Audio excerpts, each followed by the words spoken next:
आजकल छोटे बच्चे बिना फ़ोन के रह ही नहीं पाते हैं। तो इसके पीछे सिर्फ टेक्नोलॉजी नहीं, प्लैनेट्स और पेरेंटिंग का भी बहुत अच्छा खासा रोल है और ये दोनों भी जिम्मेदार होते हैं। जबकि मैंने आपको पिछले शॉर्ट्स में ही बताया था कि फिफ्थ हाउस जो होता है वह क्रिएटिविटी का होता है और बच्चों के हैबिट्स का होता है भाव।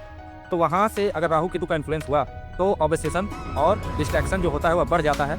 ये फिफ्थ हाउस से ही देखा जाता है और इस सिचुएशन के सबसे ज़्यादा जिम्मेदार होते हैं चंद्रमा यानी मून। अगर मून पे अगर अशुभ प्रभाव है तो यहाँ से इमोशन और सोचने की जो क्षमता होती है वो वीक हो जाती है। जैसे बच्चा बहुत ज़्यादा जिद्दी हो जाता है कि मुझे फ़ोन चाहिए, मुझे फ़ोन चाहिए, और पेरेंट्स उसको मनाने के लिए फ़ोन कहीं ना कहीं दे ही देते हैं। तो ये चंद्रमा वीक होने का बहुत भारी लक्षण है और या तो उस पर राहु और केतु का प्रभाव हो या किसी अशुभ ग्रह का प्रभाव हो। 12th हाउस फैंटेसी और स्केप का भाव होता है। अगर यहाँ के ग्रह पीड़ित है यानी कि बच्चे की कुंडली में अगर वहाँ के भावेश, वहाँ के ग्रह या वहाँ के कारक अगर पीड़ित है तो यहाँ से रिलेटेड जो चीज़ें आदतें होती हैं वह बुरी आदतों में बदल जाती है। यानी कि बच्चा रियल वर्ल्ड छोड़कर कि फ़ोन की आदत पड़ जाती है, उनको बार बार वो कार्टून्स देखते हैं और कुछ ना कुछ करते ही रहते हैं। और कुंडली में माँ बाप का रोल तो जरूर ही देखा जाता है क्योंकि उनका भी कहीं ना कहीं रोल होता है इस चीज़ में कि अगर बच्चा रो रहा है तो हम उसको फ़ोन पकड़ा देते हैं कि हाँ आप फ़ोन देखो।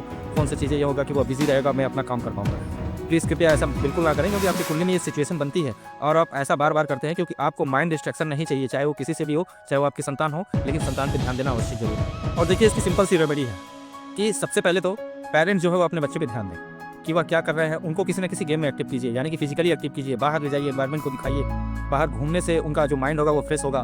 फ़ोन पे चीज़ों को दिखाना या उससे नॉलेज गेन कराना ये सही नहीं है क्योंकि आप प्रैक्टिकल चीज़ों को देख सकते हैं। तो सबसे बड़ा जिम्मेदार तो पेरेंट्स को मैं मानता हूँ और ग्रह तो जिम्मेदार होते ही हैं क्योंकि उसको तो कोई देखता नहीं है। इसलिए आप कुंडली भी देखिए और पेरेंट्स जो हैं वो भी अपने बच्चों पर ध्यान दें। जो भी इन्वायरमेंट हो उनको सिखाइए, प्रैक्टिकली चीज़ों को दिखाना चाहिए क्योंकि आपके सामने जो चीज़ें हो रही हैं वही आपके साथ आगे भी होगी।